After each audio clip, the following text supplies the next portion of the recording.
मैं विवेक सिकरवा आपका हार्दिक स्वागत करता हूं अपनी जीएसएस क्लासेस में। तो सबसे पहले हम बात करने वाले हैं गयासुद्दीन बलबन के बारे में। तो गयासुद्दीन बलबन के बारे में आज हम डीपली जाएंगे और बिल्कुल एक तरीके और निश्चित तरीका से पढ़ेंगे। तो गयासुद्दीन की मैं बात करता हूं तो गयासुद्दीन को एक उपाधि थी उलूग खां। सबसे पहले ये बात आती है उलूग खां की उपाधि दी किसने और क्यों दी। तो मैं इसके बाद में नसरुद्दीन महमूद की जो टोपी इसकी बात करूं मैं नासरुद्दीन नासरुद्दीन महमूद की, जो क्या करता था टोपी बनाकर या टोपी बुनकर अपने जीवन यापन करता था और साथ में क्या करता था कुरान की लिपियां लिखता था। तो कुरान की लिपियां लिखता था।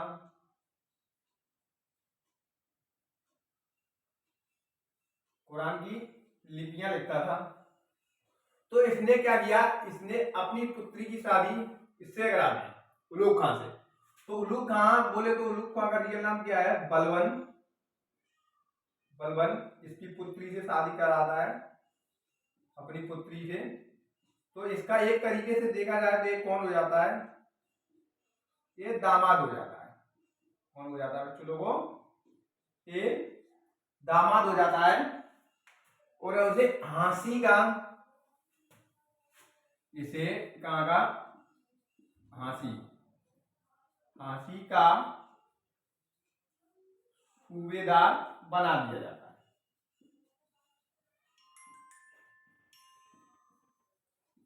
झांसी का सूबेदार बना दिया जाता है।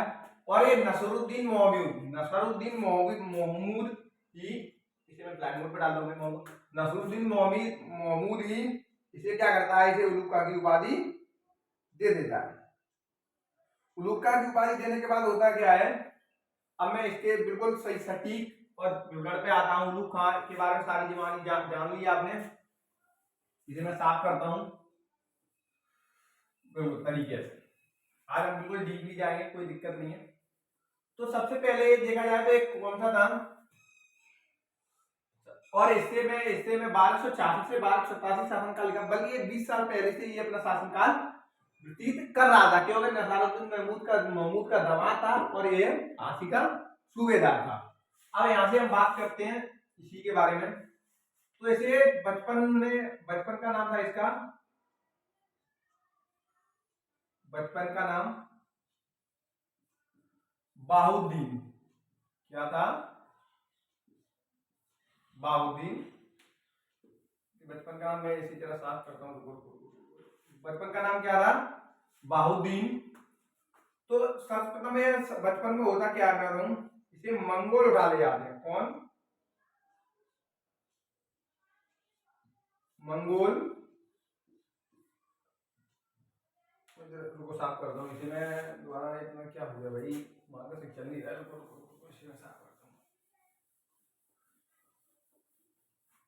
तो इसे मैं तो बचपन में क्या करते हैं, मंगोल इसे उठा ले जाते हैं और जमालुद्दीन बसरी से दिल्ली ले आते हैं। तो दिल्ली में होता क्या है, मैं कहूं दिल्ली में इसकी बोली लगाई जाती है और इसे खरीद कौन लेता है, इल्तुतमिश ग्वालियर अभियान के बाद। क्या होता है, ग्वालियर अभियान के बाद इसे खरीद लेता है गयासुद्दीन बलबन को। तो मैं यहाँ से बात करूं, इसे मंगोल उठा ले जाते हैं।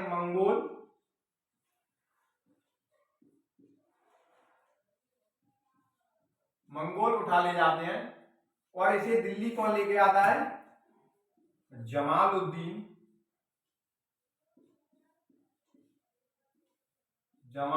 बसरी। यहां क्या लेके आता है, इन्हें दिल्ली लेके आता है। तो जमालुद्दीन बसरी से दिल्ली लेके आता है तो होता क्या है, इल्तुतमिश जो मैं आपको पढ़ा चुका हूं, इल्तुतमिश इसे ग्वालियर अभियान के बाद इसे खरीद लेता है। और इल्तुतमिश ने, तुम्हें ध्यान होगा, तुर्के चेरगानी या 40 देश की शुरुआत करता है। तुर्क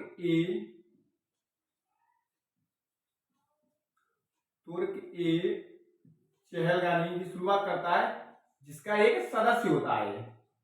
ये क्या करता है, गयासुद्दीन बलबन को 40 दिल का सदस्य बना देता है, तुर्की चहलगामी का सदस्य बना देता है। इल्तुतमिश ग्वालियर विजय के बाद जमालुद्दीन बकरी से दिल्ली लेके आता है, मंगोल इसे उठा ले जाते हैं, और इल्तुतमिश ग्वालियर अभियान के बाद तुर्की चहलगामी मतलब 40 अमीर सरदारों का समूह, 40 अमीर 40 अमीर सरदारों का समूह 40 अमीर सरदारों का समूह इसमें एकत्रित कर देता है। तो यहां से मैं इसे साफ करूं या नीचे और लिखता हूं, खलीदा है 40 दल का सदस्य होता है, ये आपको बता ही दिया। और ये क्या करता है, नया नगर, एक नया नगर होता है, नया नगर सीरी बसाता है। क्या करता है, सीरी, पेपरों में बहुत पूछा जाता है, बसाता है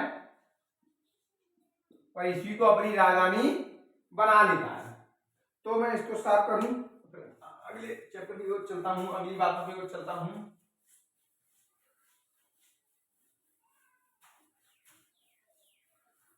तो के चहलगामी का ये सदस्य होता है, इसकी ये इतना शानदार गयासुद्दीन बलबन पूरे गुलाम वंश की बोला यार सबसे अच्छा शासक लगा मेरे को गयासुद्दीन बलबन।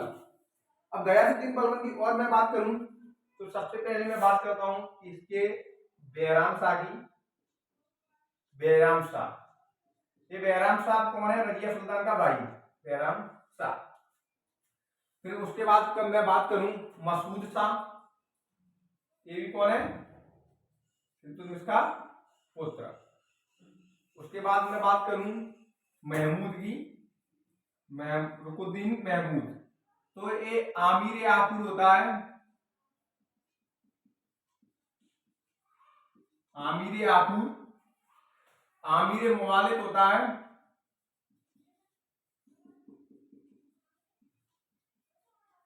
आमिर मुवालिद और आमिर हाजिर। आमिर ए कौन होता है, आमिर ए हाजिर। तो बैराम शाह कौन होता है, आमिर ए आबूर अस्पताल लगा प्रधान। मसूद शाह कौन होता है, आमिर ए मुवालिद बाजार का नियंत्रण पर रखने वाला। और महमूद शाह आमिर ए इदाद वित्त मंत्री बोले तो इसके बाद में यहाँ से इसे देखूं, फिर और चलते हैं, मैं बताऊं तुम्हें इसके बारे में। 14 पॉइंट देखते हैं अपन लोग। तो 14 पॉइंट की बात करूं तो प्रथम व्यक्ति था जिसने लो एवं रक्त की नीति अपनाई। ये क्या करता है, लो एवं रक्त की नीति अपनाता है, लो एवं रक्त की नीति अपनाता है।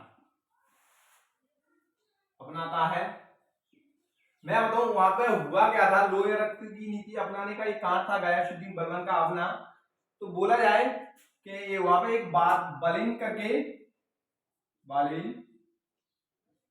एक जादू डाकुओं की प्रजाति रहा करती थी कुछ दूरी पर। तो इनके लोग कुछ जाते, कुछ करने के लिए जाते, तो ये बालन नाम की जनजाति थी, वो है ना लूट लेती। तो मतलब गयासुद्दीन बलबन करता क्या बेचारा, वो जाते वो लूट लेते, वो जाते डाकू ने लूट लेते। तो लोहे और रक्त की नीति अपनाई। लोहे और रक्त की नीति का मानना है कि देखो और डाकुओं की प्रजाति को समाप्त कर दो। वो क्या जंगल में घुस जाते थे, उनके पीछे जाते, जो भी मिलता फांसी की सजा देते था। तो उसने फिर एंड में सुझाव निकाला अपना कि लोह एवं रक्त की नीति अपनाई जाए, डाकू जहां भी मिले तुरंत मार दिया जाए। हाँ, अब बात आती है राजस्व सिद्धांत देता है। गुलाम बंद का प्रथम था ये राजस्व सिद्धांत देने वाला, कौन था, राजस्व सिद्धांत देता है, देवीय सिद्धांत। कौन सा सिद्धांत, देवीय सिद्धांत। देवी सिद्धांत में क्या होता है, चूंकि चहलगामी को तो समाप्त कर ही देता है, तो ये जमीन के बदले जमीन की पैमाइश करवाता है, उससे टैक्स वसूलता है। जमीन की पैमाइश करवाता है उससे, और ये क्या करता है, टैक्स वसूलता है, टैक्स वसूलता है। तो इतनी बातें तो आई गई होंगी। गयासुद्दीन बलबन का मैंने जमालुद्दीन बसरी दिल्ली लेके आता है, इल्तुतमिश गयासुद्दीन बलबन को खरीद लेता है। और प्लानिंग की बात करें तो बैराम शाह आमिर याकूत होते हैं, मसूद शाह आमिर मुवालिद होते हैं, महमूद आमिर हाजिब होते हैं, लोहे रक्त की नीति अपनाता है। मैं इसे साफ करूं और दोबारा इसी गयासुद्दीन बलबन के बारे में आता हूं। ये हमारे मित्र का कमेंट आया था, एक हमारे मित्र हैं अभिषेक सिंह शिकरवाल, उनका एक कमेंट आया था, इसकी वजह से मुझे इतना डीपली जाना पड़ रहा है। बल्कि उन्होंने कहा था कुछ डीपली करा सर, तो मैंने सोचा कि एक गयासुद्दीन बलबन की डीपली क्लास रख दी जाती है। अब देखते हैं कितना टाइम लगता है डीपली जाने में, अब कुछ पता नहीं है। तो मैं इसकी बात करूं गयासुद्दीन बलबन की, लोहे रक्त की नीति बताई थी मैंने तुम्हें। एक कौन था इसके अंगरक्षक, इसके अंगरक्षक कौन थे?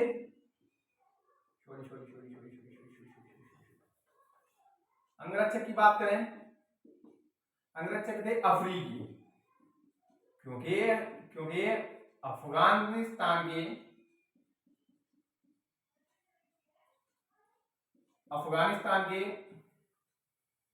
अफस्याब से, अफसरास्याब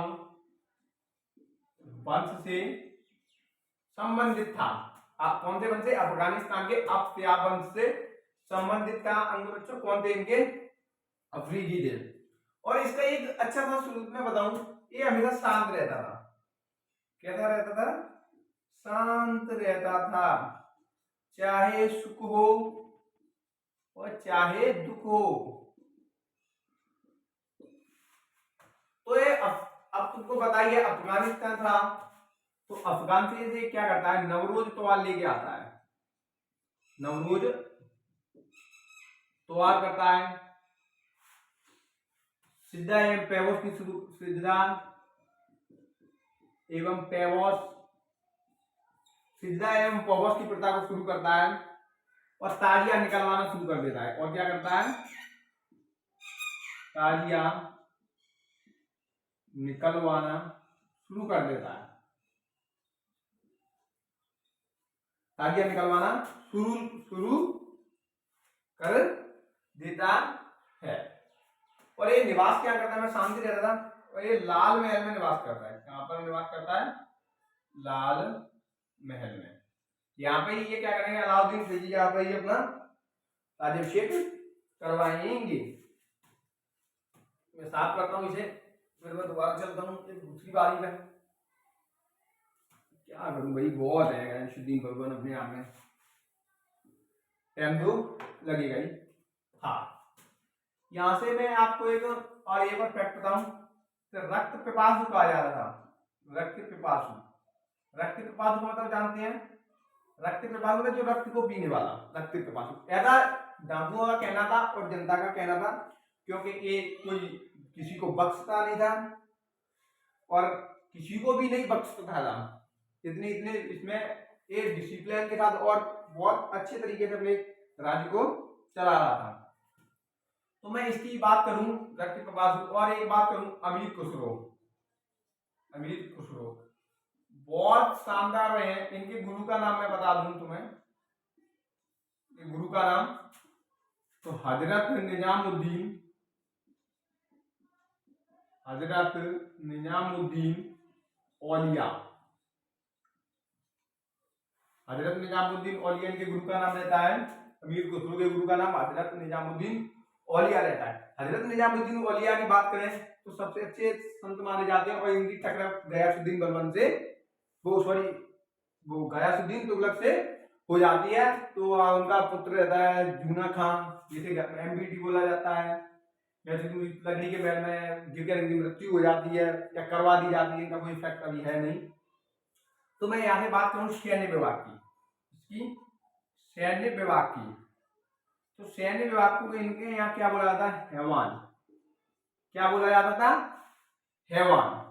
तो गुप्तचर थे दो, एक तो अधिकारी थे, यहाँ का गुप्तचर में बात करें अधिकारी और सामान्य, अधिकारी और सामान्य। तो अधिकारियों को कहा जाता है बरीद और इनको कहा जाता है मुरीद। तो मैं बात करूं ये अलाउद्दीन खिलजिया ने जो बजाते थे शाहीन मंडी, शाहीन ममालिक, ताइब सुल्तान की व्यवहार देंगे, उसमें बरीद और मुरीद का बहुत इंपोर्टेंट रोल चलेगा। मैं इसे साफ करता हूं और दूसरे कदम की ओर चलता हूं।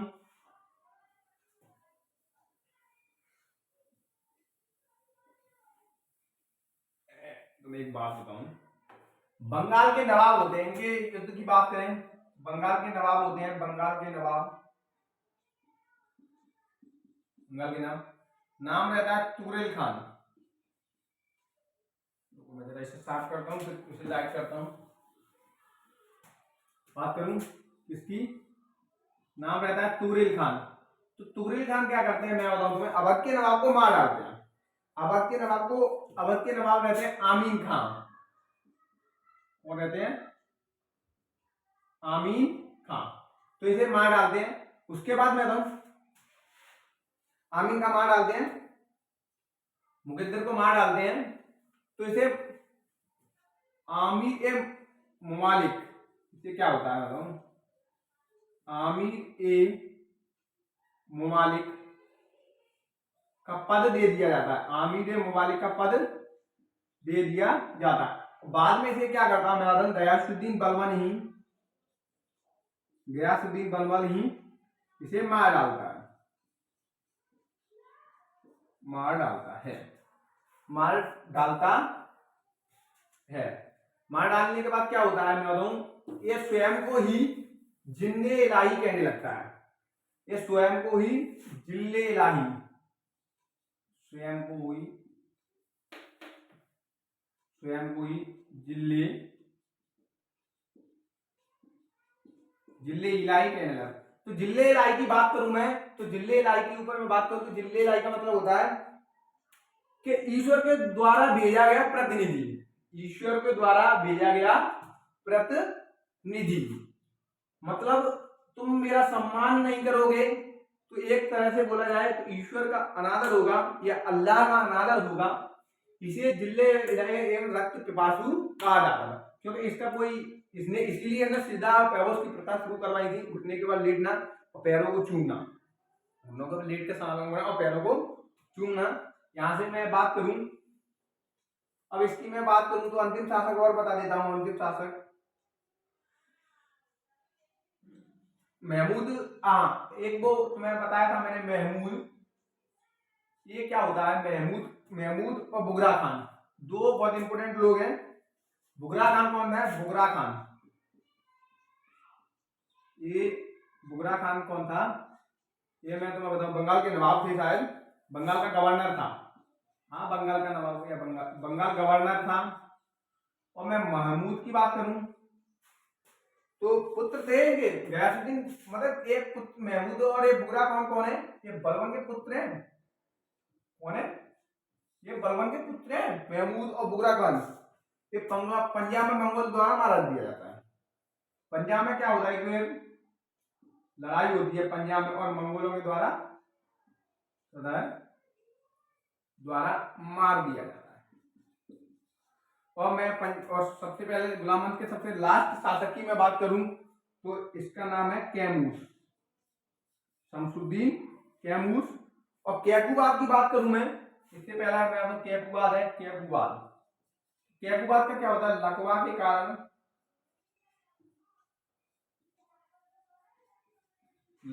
कारण इसकी मृत्यु हो जाती है। तो मैं यहाँ से मैं पूरी शमसुद्दीन कैमूस का बात बताई थी मैंने। अब मैं गयासुद्दीन बलबन की बात करता हूँ। 1266 से लेकर 1287 तक ये सब शासनकाल चलाता है। और ये कहां से संबंधित था, ये अफगानिस्तान के आबिया संबंध से संबंधित था। बचपन में इसे ही क्या कहते हैं मंगोल उठा लेते हैं। जलालुद्दीन बसरी से दिल्ली लेके आते हैं, वहां उन्हें इल्तुतमिश ग्वालियर अभियान के बाद खरीद लेता है और अपने 40 दल में शामिल कर लेता है। तो मैं बात करूं ना, और ये नगर बताता है जिसका नाम रहता है शीरी। इसके मैं 3 इंपोर्टेंट मैं बात बताऊं, बैराम शाह, महमूद और नसरुद्दीन महमूद और महमूद शाह की बात करूं तो एक रहता है आमिर आबूर, आमिर मुवालिद, आमिर हाजिर। श्रीनगर को नया बसाया जाता है और सबसे पहले और दिल्ली सल्तनत के अंदर सबसे पहले राज्य सिद्धांत, राजस्व का सिद्धांत देता है और ये भारत में नवरोज त्योहार स्टार्ट करवाता है, ताजिया निकलवाता है, सिद्धा एवं पैगोज की प्रथा को चालू करता है, जिसमें सिद्धा और पैगोज का मतलब रहता है पैरों के बल लेटना और पैरों को चूमना। तुर्की चेलगानी को बिल्कुल समाप्त कर देता है, तुर्की चेलगानी को बिल्कुल समाप्त कर देता है क्योंकि उसे 40 दल का सदस्य हुआ करता था पहले। उसके कारण क्या होता है, उसने देख रखा था पहले से कि इल्तुतमिश के खिलाफ भी अच्छा साबित नहीं हुआ, रजिया सुल्तान के खिलाफ भी अच्छा साबित नहीं हुआ, क्यों ना इसे समाप्त कर दिया जाए। तो तुर्की चेलगानी को क्या करता है, 40 अमीर सरदारों के समूह को बिल्कुल खत्म करवा देता है। तुर्की और ये बंगाल का नवाब था तुगरिल खान, जो कि अवध के नवाब से भिड़ता है, आमिर खान से भिड़ता है। तो ऐसे तुगरिल खान आमिर खान को मार देता है, तो इसे उपाधि देते हैं आमिर मुवालिक। और आमिर मुवालिक रजिया सुल्तान के समय में प्रारंभ की जाती है। इसके सबसे पहले इस पद को लेने वाले व्यक्ति का नाम है एतमादुल्लाह वो मेहरुनिसा के पिता का नाम है। एतमादुल्लाह का मकबरा संगमरमर का उत्तर भारत का सबसे पहला मकबरा आमिर एतदीन रहता है। और बाद में तुगरिल खान को बलबन मार डालता है। और बलबन के दो पुत्र रहते हैं महमूद और बुगरा खान। बुगरा खान है ना, वो बंगाल का गवर्नर रहता है। और जो महमूद है ना, वो पंजाब के राज्य में मंगोलों से लड़ते हुए मार दिया जाता है। उसके बाद में बोलूं तो अंगरक्षक थे उनके, अफ्रीकी थे अंगरक्षक, क्योंकि अफ्रीकियों की मैं बात करूं तो अफ्रीकियों की कदकाठी बहुत अच्छा हुआ करती थी और हमेशा शांत रहता था, चाहे सुख हो चाहे दुख हो, अच्छी बात थी। और ये अपने लाल महल में निवास करता था। इसी के शासन काल में प्रसिद्ध कवि हुए अमीर खसरो, जिनने 13 या 9 राज्यों का शासन काल देखा हुआ है। उनके गुरु की बात करूं, उनके गुरु का नाम रहता है हजरत निजामुद्दीन औलिया, जिसको मैं गयासुद्दीन बलबन के टाइम में बहुत अच्छे तरीके से उनका फेवरेट स्टेटमेंट और प्रसिद्ध स्टेटमेंट है कि दिल्ली अभी दूर है, दिल्ली अभी दिल्ली दूर है। मतलब दिल्ली से वो गयासुद्दीन बलबन क्या करता है, बंगाल में आंदोलन हो जाता, मतलब विद्रोह हो जाता है, जैसे दबाने के लिए लौट रहा होता है, तो वहां से खबर वगैरह भिजवा देता है। वो सारी मैं बात गैसुद्दीन तुगलक के बारे में बताऊंगा। सैन्य विभाग रहता है, सैन्य विभाग का नाम था हीमान। अधिकारी रहते हैं जिन्हें बोलते हैं मुरीद, अधिकारी रहते जिन्हें बोलते हैं बरीद, और सामान्य व्यक्ति रहते जिन्हें बोलते हैं मुरीद।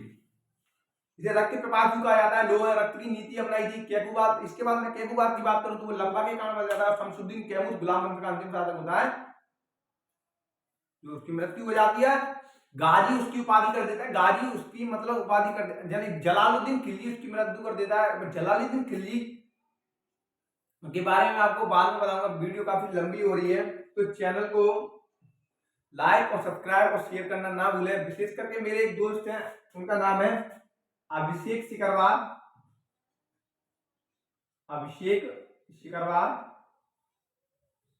उनका कमेंट या उनका कॉल आया था शायद, उनके साथ थोड़ा डीपली लेके जाए, तो मेरा मन हुआ आज क्यों ना इसे डीपली करा दिया जाए। ठीक है लोगों, भाईजानों, चैनल को लाइक और सब्सक्राइब करना ना भूलें। पेपर में कहीं से भी क्वेश्चन आए, तुम गयासुद्दीन बलबन के बारे में प्रॉपर श्योर लगा के आओगे। यहाँ से एक भी क्वेश्चन नहीं बचेगा, आप कौन सी भी बुक या कौन से भी यूट्यूब चैनल से क्लास ले लेना।